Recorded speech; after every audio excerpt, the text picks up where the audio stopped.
Hello बच्चों, आज की इस क्लास में मैं आप सभी के लिए चैप्टर कोऑर्डिनेशन कंपाउंड के कुछ MCQs NCERT line by line लेकर आया हूं। आप लोग मेरे साथ जुड़िए और इन क्वेश्चंस को अच्छी तरह से समझिए और प्रैक्टिस कीजिए, जिससे आप ऐसे क्वेश्चंस को बहुत इजीली सॉल्व कर सकें और कहीं भी आपको किसी प्रॉब्लम को फेस नहीं करना पड़े। चलिए, तो बिना टाइम वेस्ट किए हम लोग हमेशा की तरह क्वेश्चंस को सॉल्व करते हैं।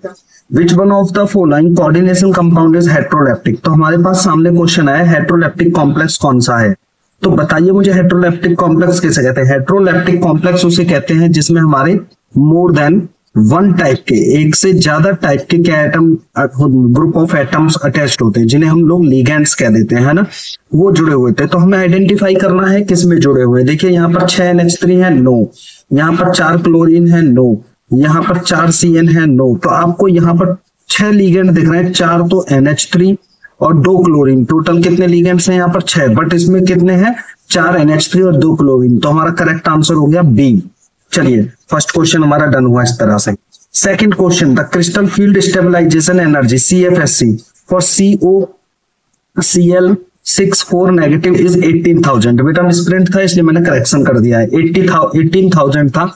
तो आपसे CFSC पूछा गया है 4 के लिए। देखो ये तो हो गया हमारा ऑक्टाहेड्रल, ये कौन सा हो गया बेटा? ऑक्टाहेड्रल। तो ये एनर्जी हमें दी गई है ऑक्टाहेड्रल के लिए, और हमसे पूछी किसके लिए गई है, जल्दी से बताओ?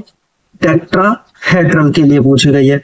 तो जब टेट्राहेड्रल के लिए पूछी गई है तो यहाँ आपको पता होगा इन दोनों के बीच में एक रिलेशनशिप है।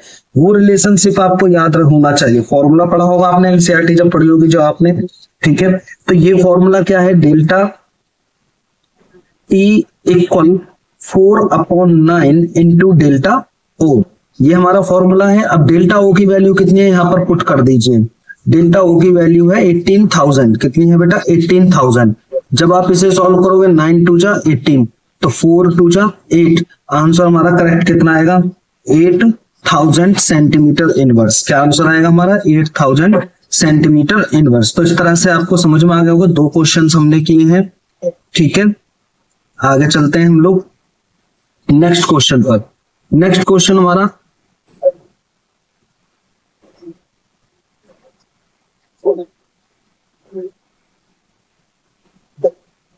क्वेश्चन नंबर हमारा 2 हो चुके हैं, तो थर्ड पर चलते हैं। थर्ड आपके सामने क्वेश्चन आ गया है बेटा, देखो।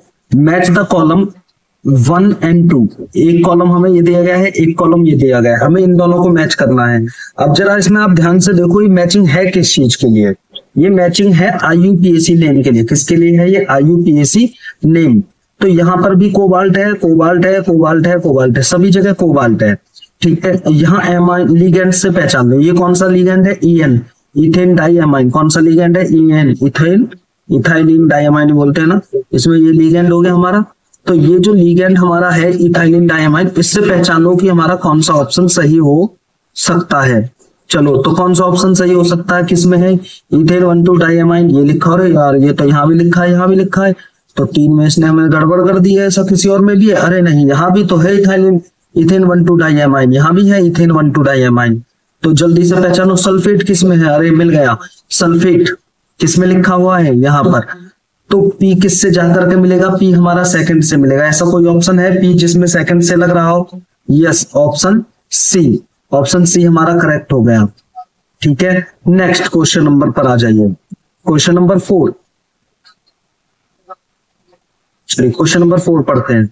Due to presence of ambidentate ligands, ambidentate ligands की प्रेजेंस की वजह से ये कहते हैं कि अगर हमारा कहीं एम्बिडेंटेड लिगेंड प्रेजेंट है तो क्या होता है? Coordination compound show isomerism. तो कोऑर्डिनेशन कंपाउंड्स आइसोमेरिज्म शो करते हैं। चलो ठीक है, करते हैं।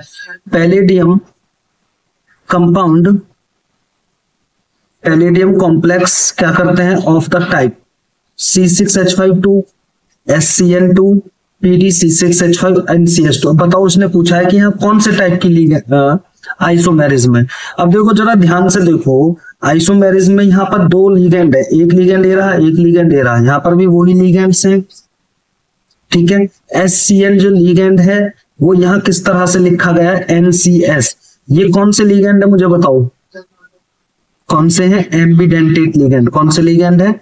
Ambidentate ligand. और जब किसी कंपाउंड में एम्बिडेंटेड लिगेंड्स की वजह से जो आइसोमेरिज्म पाई जाती है उसे हम कौन सी आइसोमेरिज्म बोलते हैं? Linkage isomerism. कौन सी बोलते हैं? Linkage isomerism. तो क्वेश्चन नंबर 4 का आंसर करेक्ट हुआ ए। चलिए नेक्स्ट क्वेश्चन पर आइए, बहुत अच्छा क्वेश्चन है। Which one of the following formula belongs to Mohr salt? Mohr salt का फॉर्मूला कौन सा है बताइए जल्दी से। मोहर सॉल्ट का फॉर्मूला कौन सा है? अब यार ये मोहर सॉल्ट का जो फॉर्मूला है ये तो आपके प्रैक्टिकल के लिए भी बहुत इंपॉर्टेंट है ना? तो मोहर सॉल्ट का फॉर्मूला पता है आपको? FAS बोलते हैं इसे, फेरस अमोनियम सल्फेट। मोहर सॉल्ट को क्या बोलते हैं? FAS, ferrous ammonium sulphate. और उसके नीचे ही मैंने उसका फॉर्मूला देख लिया है, आप लोगों को भी पहचान में आ गया होगा, ferrous sulphate ammonium sulphate hydrated, है ना?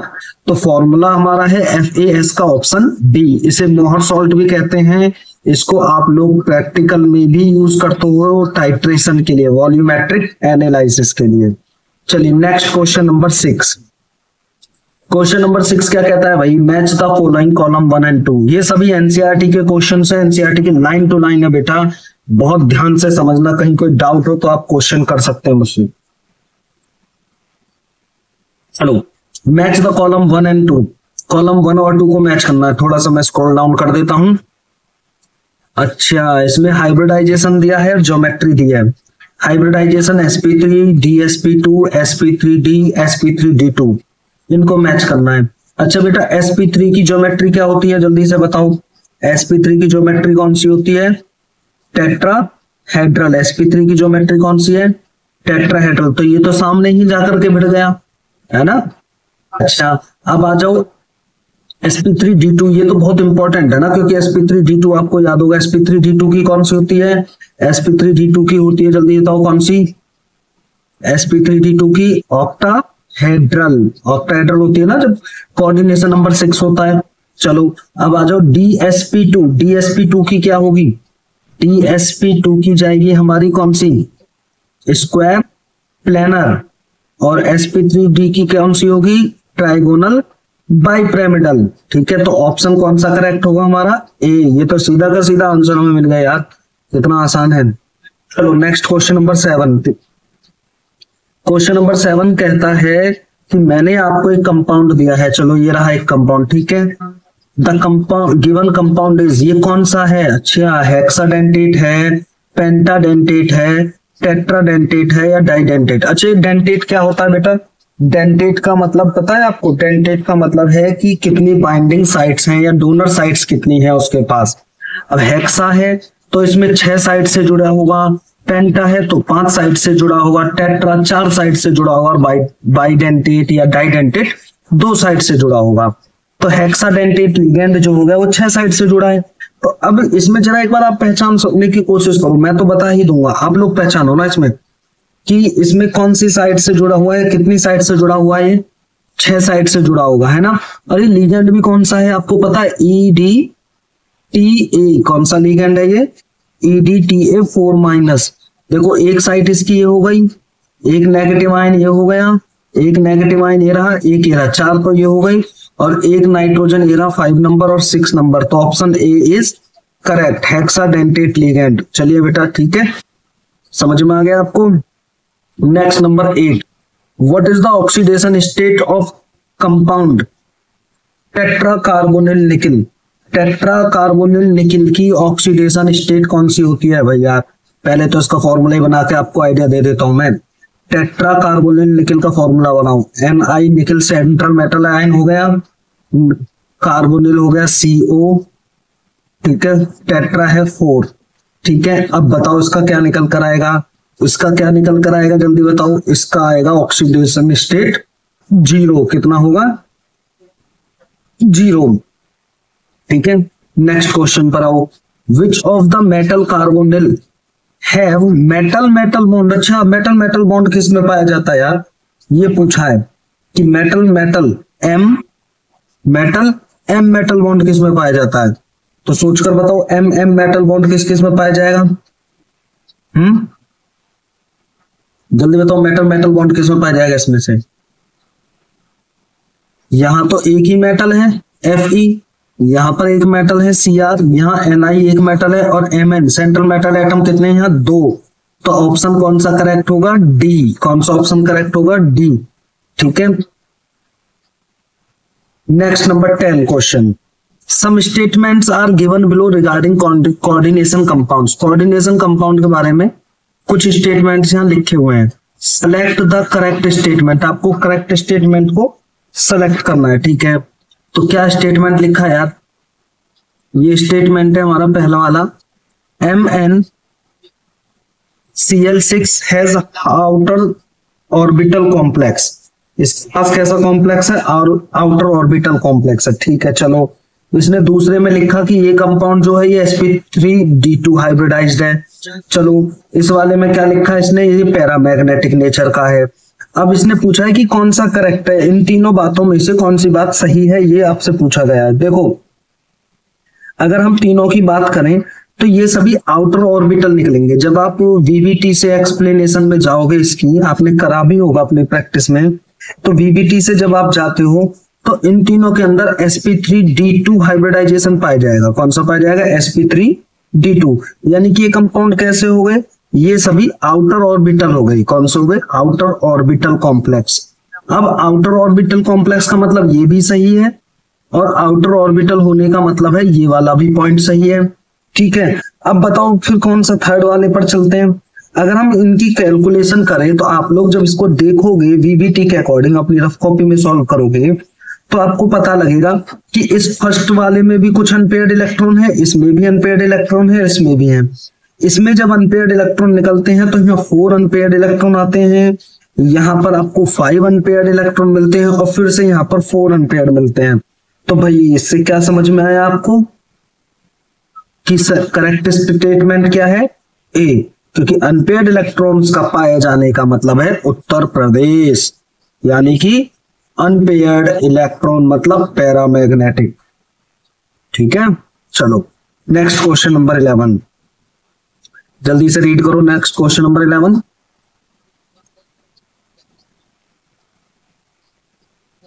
मैं ही बोलूंगा तो आप क्या पढ़ोगे? आपको भी तो पढ़ना है ना बेटा, करो जल्दी से।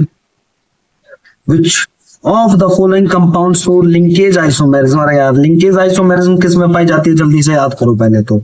लिंकेज आइसोमेरिज्म किस में पाई जाती है? जिसके अंदर कौन सा लिगेंड मिलता है? एम्बी डेंटेट लिगेंड पाया जाता है। जिसके अंदर कौन सा लिगेंड पाया जाता है? एम्बी डेंटेट लिगेंड जिसमें पाया जाता है उसे हम लोग कहते हैं क्या? कि एम्बी डेंटेट लिगेंड की प्रेजेंस की वजह से भैया ये कैसा है? लिंकेज आइसोमेरिज्म शो कर रहा है। और इसमें किसमें एम्बिडेंटेट लिगेंड है? NO2 के अंदर। किसके अंदर है? NO2 के अंदर। तो ऑप्शन हमारा कौन सा करेक्ट हुआ? ए। चलो आगे चलते हैं। इसके बाद question number 12, what are the coordination numbers? Coordination number पूछा है। D2sp3 and sp3d2 hybridised complex. अब यार कोऑर्डिनेशन नंबर D2sp3 हो या sp3d2 हो, मुझे तो ये लग रहा है कि दोनों में आंसर सेम आएगा, है ना? आंसर दोनों में कैसे आएगा? सेम आएगा, क्योंकि इसमें भी 6 और इसमें भी 6 ऑक्टाहेड्रल है दोनों। तो ये क्या हो गया? 6 and 6। चलो अब आगे चलते हैं। Question number 13, what is the coordination number of the complex? अच्छा, इस कॉम्प्लेक्स का कोऑर्डिनेशन नंबर पूछा गया है। आपको पता है कोऑर्डिनेशन नंबर किसे कहते हैं? बताओ जल्दी से। कोऑर्डिनेशन नंबर है जितने भी सेंट्रल मेटल एटम या आयन को घेर करके लिगेंड्स हुए हैं, उसे हम लोग कहते हैं, उनके नंबर्स को कहते हैं कोऑर्डिनेशन नंबर। अब यहां पर ये ऑक्सालेट है, ठीक है? कौन है ये? ऑक्सालेट। तो ये जो ऑक्सालेट है C2O42 नेगेटिव आयन, इसका अगर कोऑर्डिनेशन नंबर आप इससे निकालोगे तो इससे आपको समझ में आ जाएगा यार ऑक्सालेट तो बाइडेंटेट होता है। ऑक्सालेट कैसे होता है? बाइडेंटेट है। अब ऑक्सालेट अगर बाइडेंटेट है तो वो कितनी साइड से अटैच करेगा? बॉन्डिंग कितनी साइड से बनाएगा? 2 साइड से तो बॉन्डिंग बनाएगा। कितनी साइड से बनाएगा? 2 साइड से। और है कितने? ये 3। तो 3 into 2 = 6। तो कोऑर्डिनेशन नंबर कितना हो गया? 6। Option B is correct. कौन सा ऑप्शन सही है इसका? बी ऑप्शन नंबर सही है। नेक्स्ट, आईयूपीएसी नेम पूछा गया यार, इसका आईयूपीएसी नेम लिखना आता है ना, चलो लिख देते हैं। पहले लिगेंड से स्टार्ट करते हैं ना, कॉम्प्लेक्स को पहले आइडेंटिफाई करते हैं यार, कॉम्प्लेक्स हमारा पॉजिटिव है या नेगेटिव है, कैसा है। देखो ये तो मुझे पता लग गया कि यहाँ पर ये कॉम्प्लेक्स पॉजिटिव हो गया, ये नेगेटिव हो गया। ये 3 क्लोराइड आयन है तो 3 पॉजिटिव होगा, ठीक है। अब इसमें 3 अमोनिया है, 3 एक्वा है, तो पहले आएगा ट्राईएमाइन या ट्राई एक्वा, ठीक है। तो ट्राई हेक्साएमाइन किसने लिख दिया यार, ये तो बिल्कुल ही गलत है, चलो हटाओ। ट्राईएमाइन बिल्कुल गलत है, ट्राईएमाइन यहाँ पर है, ट्राईएमाइन यहाँ पर है, ट्राई एक्वा यहाँ पर है, ट्राई एक्वा यहाँ पर है। क्रोमियम भी सही है, क्रोमियम भी सही है। अब आपको इसका ऑक्सीडेशन नंबर कैलकुलेट करना होगा। जब आप इसका ऑक्सीडेशन नंबर कैलकुलेट करोगे तो कितना आएगा, इसकी 0 होती है, इसकी 0 होती है, तो ऑप्शन ऑक्सीडेशन नंबर 3 आएगा। तो थर्ड वाला ही हमारा सही होगा, ऑप्शन बी इज करेक्ट। तो 14 नंबर क्वेश्चन भी आपको हो गया। चलिए नेक्स्ट क्वेश्चन नंबर 5। अरे यार ये बताओ क्वेश्चन नंबर किस टॉपिक से, जल्दी से बताओ, कौन मुझे बताएगा वो कमेंट करो उसका। क्वेश्चन नंबर 16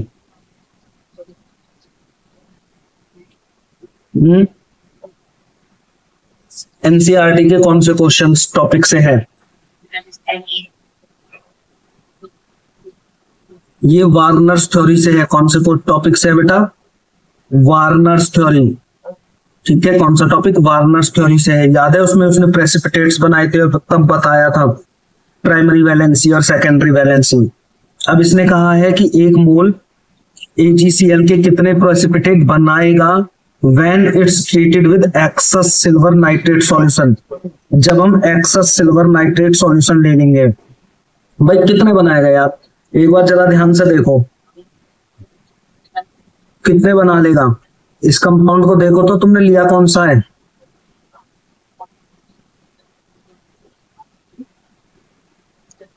हमने ये वाला कंपाउंड लिया है, कौन सा लिया हमने, ये कंपाउंड है हमारे पास। और इस कंपाउंड में क्लोरीन कितनी है, 3।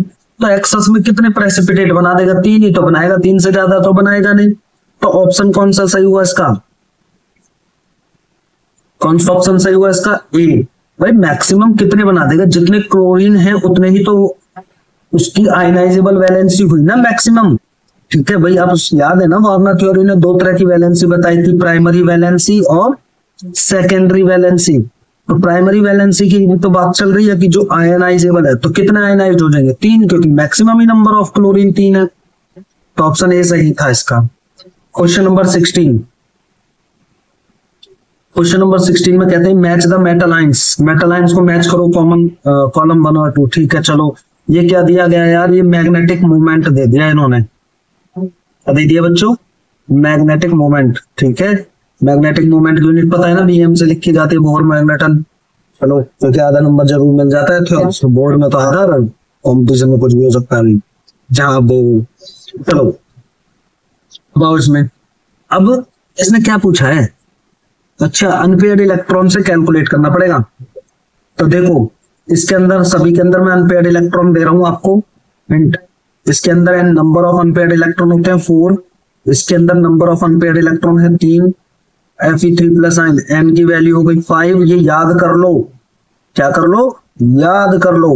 और ये फॉर्मूला पता है आपको, नहीं पता तो सुन लो एक बार, √n × n+2। क्या है फॉर्मूला, √n × n+2। इसमें वैल्यू सारी पुट करो, इसकी वैल्यू रखो, इसकी वैल्यू रखो, इसकी वैल्यू और इसकी सभी की वैल्यूज पुट करो और चेक करो कि आपका आंसर कौन सा सही है। करो जल्दी से, 1 मिनट देता हूं मैं आपको, जल्दी करो।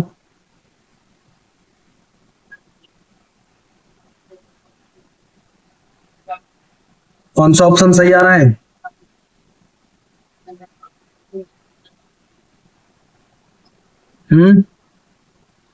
ऑप्शन ए करेक्ट है। कौन सा ऑप्शन सही है, ऑप्शन ए, ठीक है।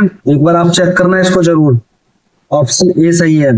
नेक्स्ट क्वेश्चन पर आइए, विच of the following ligands from a चीलेट। कौन सा लिगेंड चीलेट है यार, बताओ जल्दी से, इसमें कौन सा चीलेट होगा। देखो भाई चीलेट होने के लिए क्या जरूरी है, उसका बाइडेंटेट। क्या होना जरूरी है, बाइडेंटेट। क्या एसिटेट बाइडेंटेट है, बिल्कुल गलत। साइनाइड बाइडेंटेट नहीं, एम्बिडेंटेट है। कंफ्यूज कर रहे हैं हमें। अमोनिया बिल्कुल गलत। यूरिडेंटेट है, मोनोडेंटेट है, ऑक्सलेट बाइडेंटेट है, C2O4 2 माइनस, तो ऑप्शन बी करेक्ट। तो जीनेट बनाने के लिए क्या होना जरूरी है? बाइडेंटेट होना जरूरी है। क्या होना जरूरी है? बाइडेंटेट। आपने तुरंत रिकॉग्नाइज किया, पहचाना कि कौन सा है और तुरंत अपना आंसर दे दिया। चलो, which of one of the following statement is correct? इसमें से कौन सा स्टेटमेंट सही है? जल्दी से पहचानो। ये दोनों कंपाउंड स्क्वायर प्लेनर हैं, ये दोनों कंपाउंड टेट्राहेड्रल हैं, ये कंपाउंड टेट्राहेड्रल है, ये स्क्वायर प्लेनर है, ये वाला। ठीक है, मैं आपको आंसर बताता हूं, आप लोग इसे जरूर प्रैक्टिस करना। इसमें बी ऑप्शन कौन सा सही है? बी ऑप्शन सही है। कौन सा ऑप्शन सही है बच्चों? बी।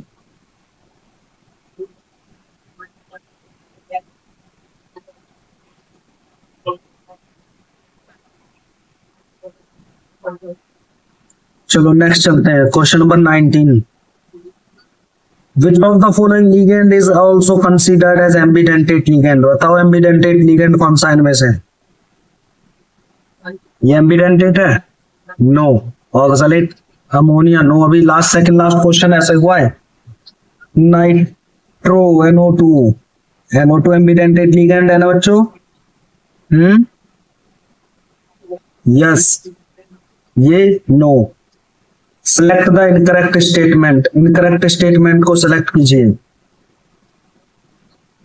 स्टीरियो आइसोमेरिज्म, ठीक है, stereo isomerism have same chemical formula, chemical bond, but they have different spatial arrangement. ये सिस और ट्रांस शो करता है। ठीक है, हमें क्या बताना है इसमें? करेक्ट बताना है। ऑप्शन सी हमारे पास है, has only cis isomerism, ionisation isomerism, structural isomerism. तो भाई इसने क्या पूछा है? दोबारा देख रहे थे ना बच्चों, क्या हो गया? सब कुछ अपने हाथ में तो है अभी। करेक्ट पूछा है बच्चों, हम करेक्ट सोच। चलो, इनकरेक्ट कौन सा है इसमें जल्दी बताओ। ऑप्शन सी इनकरेक्ट है, ऑप्शन सी इनकरेक्ट है। कौन सा इनकरेक्ट है? Option C. चलो नेक्स्ट नंबर 21। अरे कितनी जल्दी आप लोगों ने 20 क्वेश्चंस कर लिए, देखा ना। डाउट भी क्लियर हो रहे होंगे और रिवीजन भी हो रहा होगा, 9 to 9 चैप्टर दिमाग में घूम रहा होगा। क्रिस्टल फील्ड थ्योरी ने क्या एक्सप्लेन किया था? क्रिस्टल फील्ड थ्योरी ने क्या एक्सप्लेन किया था? जल्दी से पॉइंट्स पढ़ो। इलेक्ट्रोस्टैटिक मॉडल, हाँ कुछ कुछ ऐसे ही याद था मुझे भी। मेटल और लिगेंड बॉन्ड आयनिक होता है। अच्छा, considered metal ligand bond covalent होता है। ये क्या कह दिया? बॉन्ड टू बी आयनिक और कोवलेंट, नन ऑफ दीज। तो बताओ इसमें कौन सा ऑप्शन सही है?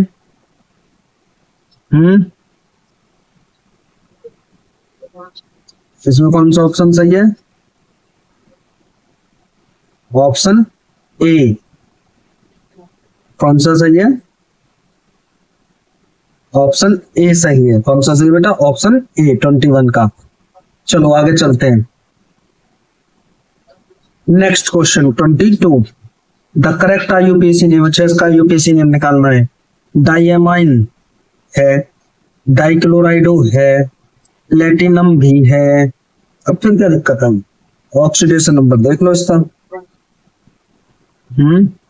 इसका आएगा सही, ऑक्सीडेशन नंबर 2 आएगा, क्योंकि क्लोरीन है, इस पर 0 होती है, इसकी -2 है, ये दूसरी साइड जाएगा, प्लस का 2 हो जाएगा, आज खत्म। 23। Which of the following arrangement for spectrochemical series is incorrect? कौन सा गलत है? स्पेक्ट्रोकेमिकल सीरीज का अरेंजमेंट याद है आपको? मैं लिखूं जल्दी से।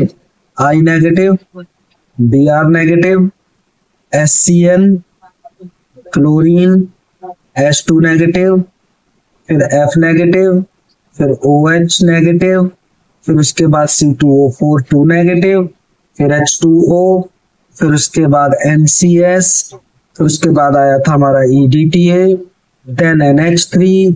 ठीक है, तो बताओ भाई इसका ऑप्शन कौन सा सही आएगा? सी। अब देख लो, एनसीईआरटी में स्पेक्ट्रोकेमिकल सीरीज दी है और उसी से आपको अरेंजमेंट क्वेश्चन पूछ लिया। तो मैं कहता हूँ ना बार बार कि एनसीईआरटी एनसीईआरटी एनसीईआरटी को जरूर पढ़ो, फिर किसी और को फॉलो करो। ठीक है, first NCERT then other supplementary books, फिर किसी को पकड़ो। और स्टडी बुक की जरूर करो, बिना बुक पढ़े हुए कुछ नहीं आएगा। रीडिंग की आदत जरूर डालो, बुक्स को जरूर पढ़ो, बुक्स को फ्रेंड बनाओ अपना। What is the correct IUPAC name? इसका करेक्ट आईयूपीएसी नेम बताओ यार, चलो बताओ जल्दी बच्चों। 24 का diamine silver first dicyanide no argentate, option B is correct. Next 25 number question. 25 क्या कहता है? सत्संग रीजन। अच्छा, एब्जॉर्ब ग्रीन लाइट, ठीक है। कॉम्प्लीमेंट्री कलर इसका येलो होगा। बच्चों ये जो कंपाउंड है ना, ये एब्जॉर्ब करता है रेड कलर। क्या करता है? एब्जॉर्ब रेड कलर, ठीक है। और इसका जो कॉम्प्लीमेंट्री कलर होता है वो होता है ब्लू। कौन सा होता है? ब्लू। तो बताओ इसका क्या ऑप्शन लगाओगे आप? 25 का डी। कौन सा लगेगा? डी। दोनों ही गलत दे दिए इन्होंने हमें। 26, how many ions are produced from the complex? से कितने आयंस प्रोड्यूस होंगे जल्दी बताओ इससे 26 में। वार्नर्स थ्योरी को याद कर लेना एक बार। कितने आयंस प्रोड्यूस्ड होंगे from the complex in solution? Solution के अंदर कितने आयंस प्रोड्यूस करेगा ये?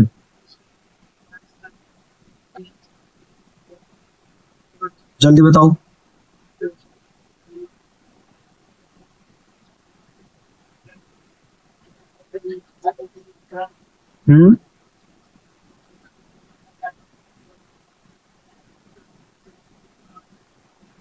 इसका क्या आंसर आएगा? दो। क्या आंसर आएगा इसका? दो आयंस प्रोड्यूस करेगा। Next, the colour of coordination compound depend on crystal field splitting. किसी भी कंपाउंड का कलर क्रिस्टल फील्ड स्प्लिटिंग पे डिपेंड करता है। किस पर डिपेंड करता है? क्रिस्टल फील्ड स्प्लिटिंग पर डिपेंड करता है, ठीक है। तो किसी कंपाउंड का कलर जब क्रिस्टल फील्ड स्प्लिटिंग पर डिपेंड करता है, ठीक है, हमने पढ़ा था डीडी ट्रांजिशन।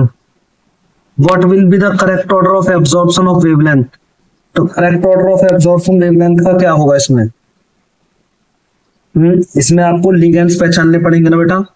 अब लिगेंड्स को याद करो और लिगेंड्स का स्पेक्ट्रोकेमिकल सीरीज याद कर लो। स्पेक्ट्रोकेमिकल सीरीज का जो अरेंजमेंट है वो यही तो है ना, H2O, इसमें यही तो लिगेंड्स दिए NH3 और देन Cn नेगेटिव आयन। अब इसके अकॉर्डिंग अरेंज कर दो एक्साइटेशन एनर्जी में। अगर इसके अकॉर्डिंग आप करोगे तो फिर क्या ऑर्डर बनेगा? इसके अकॉर्डिंग हमारा ऑर्डर बनेगा एक्साइटेशन एनर्जी का CO H2O होल 6 3। फिर कौन आएगा? फिर एक्साइटेशन एनर्जी आएगी हमारी CO, मैं थोड़ा ऐसे ही रफली लिख देता हूँ, ठीक है ना, पूरा नहीं लिख रहा है, NH3। और फिर उससे बड़ा कौन होगा? CO Cn। लेकिन हमने तो यार क्लास 11 में कुछ पढ़ा है।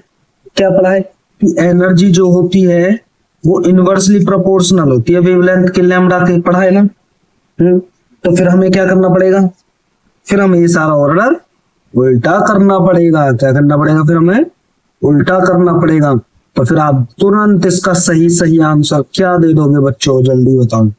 फिर आप इसका सही आंसर में लगाओगे ऑप्शन सी। क्या लगाओगे इसका? ऑप्शन सी, ठीक है। क्योंकि एनर्जी वेवलेंथ के इनवर्सली प्रोपोर्शनल होती है और उसने हमें absorption of wavelength of light के बारे में बात किया है। यहां देखो, यहां पर, ठीक है।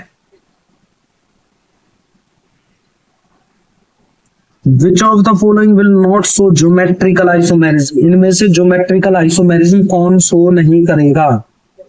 28 में ज्योमेट्रिकल आइसोमेरिज्म कौन शो नहीं करेगा? Option C. क्यों नहीं करेगा? क्योंकि बेटा ये MA ऑक्टाहेड्रल कॉम्प्लेक्स जो Ma5B2 टाइप के होते हैं वो ज्योमेट्रिकल आइसोमेरिज्म शो नहीं करते। Next question number 29, given below some coordinate examples, आपको कुछ कोऑर्डिनेट एग्जांपल्स दिए गए, चलो दे दिए।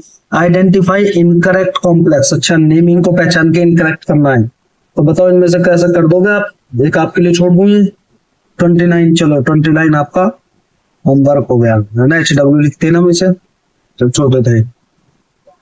Which one of the following ion exhibit DD transition, DD transition कौन शो करेगा और पैरामैग्नेटिज्म भी होगा वो, बताओ इसमें से DD ट्रांजिशन और पैरामैग्नेटिक। देखो ये जो है इसका वो जो कॉन्फ़िगरेशन निकलेगा मेटल का 6+ आयन निकलेगा, Mn का हमारा निकलेगा Mn7+, यहाँ Mn आएगी 6+, ठीक है, और यहाँ हमारा Cr आएगा 6+, ये हमारे पास आ गया। अब बेटा ये भी डायमैग्नेटिक है, ये भी डायमैग्नेटिक है, ये हमारा पैरा और ये पैरा, तो अब हमारा करेक्ट ऑप्शन कौन सा सही जाएगा, D. Number 31, which of the following option is correct with respect to inner and outer orbital, inner और आउटर ऑर्बिटल के अकॉर्डिंग कौन सा हमारा क्या है करेक्ट ऑप्शन है, 31 में हमसे पूछा गया है। करेक्ट ऑप्शन कौन सा होगा 31 में, जल्दी से पहचानो, 1 मिनट आप भी तो पढ़ो। 31 का ऑप्शन कौन सा सही होगा, इनकरेक्ट, करेक्ट ऑर्डर ए, करेक्ट ऑर्डर ए। नेक्स्ट क्वेश्चन नंबर 32, उसने क्या पूछा है 32 में, ये जो कंपाउंड है 5.9 bm शो कर रहा है मैग्नेटिक मोमेंट, ज्योमेट्री क्या होगी इसकी, अच्छा ज्योमेट्री पूछे 5.9 दिया गया बेटा। अब 5.9 कब निकला होगा, जब इसका अनपेयर्ड इलेक्ट्रॉन देख लो, अरे ज्योमेट्री तो यार वैसे भी निकाल लो तुम क्यों देख कर लो, मैग्नेटिक मोमेंट इसने दिया है, स्पिन ऑनली है और ज्योमेट्री पूछी है, ठीक है। आपको पता लग रहा है ये क्या है हमारा कंपाउंड MnBr, इतनी बड़ी वैसे कंफ्यूजन कर देना है, अरे यार 4 कोऑर्डिनेशन कंपाउंड नंबर है तो टेट्राहेड्रल ही तो होगा, क्या होगा टेट्राहेड्रल। अब टेट्राहेड्रल पर 100% मत जाओ क्योंकि टेट्राहेड्रल के साथ स्क्वायर प्लेनर के भी चांसेस बनते हैं 4 कोऑर्डिनेशन नंबर पर, फिर तुम्हें इसका क्या देखना पड़ेगा, फिर आप इसमें अनपेयर्ड और पेयरिंग ऑफ इलेक्ट्रॉन्स देख लो, क्या देख लो, पेयरिंग ऑफ इलेक्ट्रॉन्स। तो जब आप पेयरिंग ऑफ इलेक्ट्रॉन्स देखोगे तो आपको क्या आंसर निकल कर आएगा यहाँ पर, टेट्राहेड्रल। कौन सा ऑप्शन करेक्ट होगा बेटा आपका, टेट्राहेड्रल। तो फिर आप इसको स्किप कर देना, इसे मत लगा देना, इसको लगाना है टेट्राहेड्रल पे।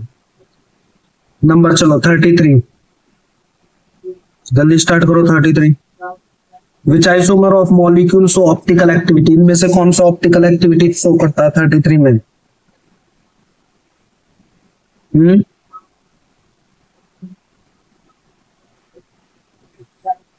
इसमें कौन सा ऑप्टिकल एक्टिविटी शो करेगा पीटी। सारे क्वेश्चन बहुत इंपॉर्टेंट है, जितने कराए बोर्ड में देख सकते हैं, कॉम्पिटिशंस में भी भूलो मत, बिल्कुल भी जुड़े रहो और अपने सभी दोस्तों को बोलो जुड़ने के लिए। क्वेश्चन नंबर 33 में ऑप्शन हमारा सी, इसका जो हमारा सिस होता है ना, कौन सा वाला, ओनली सिस आइसोमर ही हमारा शो करता है ऑप्टिकल एक्टिविटी। नेक्स्ट और यार कहाँ एनसीईआरटी के पेज के स्टार्टिंग से दे दे, देखो मैंने बच्चों को पढ़ाते समय बोला था बच्चों ये वाले 3 एग्जांपल जरूर ध्यान रखना, कहीं ना कहीं दिखाई देंगे। Chlorophyll, haemoglobin, vitamin B12 coordination compound है किसके, बताओ क्लोरोफिल किसका होता है, अरे बायो वालों कहाँ गए बच्चों, जल्दी बताओ क्लोरोफिल किसका है, और विटामिन B12 बायो वालों बताओ। अरे एनसीईआरटी तो पढ़ी है आपने बेटा, मेरे से नहीं तो कहीं भी पढ़े हो, एनसीईआरटी तो पढ़ी होगी, बताओ जल्दी। हीमोग्लोबिन कहते हैं ना, पालक खाओ, ग्रीन वेजिटेबल्स खाओ, ब्लड में हीमोग्लोबिन अच्छा बनेगा, आयरन, ठीक है। Vitamin B12, cobalt, chlorophyll, magnesium. तो ऑप्शन कौन सा सही है हमारा? सी। देखो एनसीईआरटी से सारे क्वेश्चन एनसीईआरटी से लाइन लाइन से निकाले गए आप लोगों के लिए। बस आप जुड़े रहो और तैयारी करते रहो, परेशान होने की जरूरत नहीं है आप लोगों को, आप लोग बहुत अच्छा कर सकते हो। नेक्स्ट क्वेश्चन नंबर 35 करो जल्दी से। क्या कहता है 35? 35 ने कहा है व्हेन 1 मोल ऑफ अच्छा, इस कंपाउंड का 1 मोल है और हमने AgNO3 से ट्रीट कराया, 3 मोल बनाए, तो फॉर्मूला क्या होगा? 3 मोल बने हैं तो ये तीन आयनाइजेबल हुए ना। 3 कैसे हुए? आयनाइजेबल। और आयनाइजेबल क्लोराइड किस में है? इसमें नहीं है, इसमें नहीं है, तो किसी में भी नहीं है इन तीनों में। तो 3 आयनाइजेबल किस में? इसमें। 35 का ऑप्शन कौन सा होगा? डी। 35 का ऑप्शन नंबर डी। आज 50 तक ही करेंगे, फिर आगे नेक्स्ट में चलेंगे, ठीक है। नेक्स्ट वीडियो में आपको फिर और एनसीईआरटी कॉम्पिटिशंस वाले कराऊंगा, ठीक है। ऐसे 30-40 क्वेश्चन एक पार्ट और लेकर आऊंगा मैं इसका, ठीक है बेटा। फिर आप ज्यादा लंबी वीडियो में ना पढ़ने का मन भी नहीं करता है। Which one of the following conditions is necessary for T3E1? अच्छा, T3E1 के लिए कौन सी कंडीशन नेसेसरी है? That the nature of the ligand. What is the nature of ligand? Ligand का नेचर भी लिखना है आपको, ठीक है। तो इसमें चलो ऑप्शन देखो। जब पेयरिंग की एनर्जी ज्यादा होती है तो पेयरिंग नहीं होती, पेयरिंग की एनर्जी ज्यादा होती है तो पेयरिंग नहीं हो पाती, ठीक है। तो जब पेयरिंग की एनर्जी ज्यादा होती है तो पेयरिंग नहीं हो पाती। अब आगे क्या होता है? तो फिर हमारा इसका कौन सा ऑप्शन सही आया? इसका कौन सा ऑप्शन आएगा हमारा 36 का? ए। कौन सा? ए। फिर आओ 37 नंबर क्वेश्चन IUPAC दिया गया। अच्छा, इस कंपाउंड का ये है, चेक कर लो, एसर्शन है ना, ये है नहीं है? पढ़ो एक बार 37 में। सही है। Reason chlorine is central atom. अरे यार, chlorine central element in the compound. Option C. 38 which of the following is also known as Wilkinson catalyst. बहुत इंपॉर्टेंट है, यूजेस से पूछा गया है ना ये वाला क्वेश्चन। किससे पूछा गया? यूजेस जो है एनसीईआरटी में पढ़े होंगे। तो विल्किंसन कैटेलिस्ट क्या है? तो ये जो विल्किंसन कैटेलिस्ट है ये इंडस्ट्रियल पर्पस से बहुत यूज होता है, ठीक है। किससे यूज होता है? इंडस्ट्रियल पर्पस से यूज होता है। अब ये इंडस्ट्रियल पर्पस से जो यूज होता है ना, ये रोडियम कॉम्प्लेक्स है। किसका कॉम्प्लेक्स है? ये रोडियम का कॉम्प्लेक्स है। अब ये जो रोडियम कॉम्प्लेक्स है तो इसमें एक ही तो रोडियम का कॉम्प्लेक्स है, ये भी नहीं है, ये भी नहीं है, ये भी नहीं है, तो बचा कौन? Option B. फिर आओ question number 39। Question number 39 what are the geometry of, इन तीनों की ज्योमेट्री पूछी गई है 39 में। कैलकुलेट करो, ये आपका होमवर्क रहेगा, तीनों की ज्योमेट्री डीबीटी से निकालो, ठीक है। Type of isomerism by the complex, इस कॉम्प्लेक्स की आइसोमेरिज्म बतानी है। आइसोमेरिज्म कौन है इसमें? EN है, क्या कौन है कंपाउंड इसमें? EN लिगेंड है। और EN लिगेंड कौन सी शो करता है? ज्योमेट्रिकल। कौन सी शो करता है? ज्योमेट्रिकल। तो आप लोग इसका आंसर कौन सा दोगे बेटा? ऑप्शन ए, जियोमेट्रिकल आइसोमेरिज्म, ठीक है। क्या लिखोगे इसका? Geometrical isomerism. Question number 41 which type of isomerism, बताओ इसमें कौन सी आइसोमेरिज्म है? मैंने एक बहुत सिंपल तरीका बताया आपको। जब दो कोऑर्डिनेशन एंटाइटी दी गई हो तो कौन सी होती है? Coordination isomerism. कौन सी होती है? कोऑर्डिनेशन। इसमें एक एंटाइटी ये दे रखी है, दूसरी एंटाइटी है, पहचान लो तुरंत कोऑर्डिनेशन आइसोमेरिज्म, क्योंकि दो कोऑर्डिनेशन एंटाइटी दी है ना। तो बाद आओ next 42 which of the following incorrect formula of मोहर सॉल्ट। मोहर सॉल्ट का करेक्ट फॉर्मूला यार, ये तो रिपीट हो गया। FeSO4 ऑप्शन सी लगा देना, मैं ज्यादा टाइम नहीं दूंगा। Which of the following ligand are bidentate या डाइडेंटेट, कौन सा है? ऑक्सलेट डाइडेंटेट है, इथेन 1,2 डाइएमाइन डाइडेंट है, तो ऑप्शन सी हमारा सही हो गया, ये गलत हो गया। इसको मतलब ऑप्शन सी ही तो लगाएंगे ना, both are correct. Question number 44, which of the following statement regarding primary and secondary are correct. Primary valencies आपको पता है ना, आयनाइजेबल वैलेंसी होती है, वार्नर थ्योरी की बात है ये। तो प्राइमरी वैलेंसी आयनाइजेबल होती है और सेकेंडरी वैलेंसी नॉन आयनाइजेबल होती है। आंख बंद करके लगा दो। ठीक, पहला स्टेटमेंट पढ़ते हैं, मैं आंसर नहीं रहा। Number 45, select the following compounds which show ionisation isomerism. Ionisation isomerism कौन शो करेगा इसमें? आयनाइजेशन वो शो करेगा जो अपने काउंटर आयंस को एक्सचेंज कर लेता है, कभी अंदर और कभी बाहर। और वो कौन करता है? सल्फेट और क्लोराइड आपस में कर सकते हैं। ठीक है, तो ये हो गया बी, हमारा क्या हो गया? बी। इससे दो बनते हैं ना, एक में तो हमारा सल्फेट अंदर आ जाता है, बनाकर दिखाऊं? चलो लिख देता हूं जल्दी से, CONH3 होल 5Cl, और दूसरा क्या बनेगा? CONH3 होल 5SO4, और Cl आ जाएगा बाहर।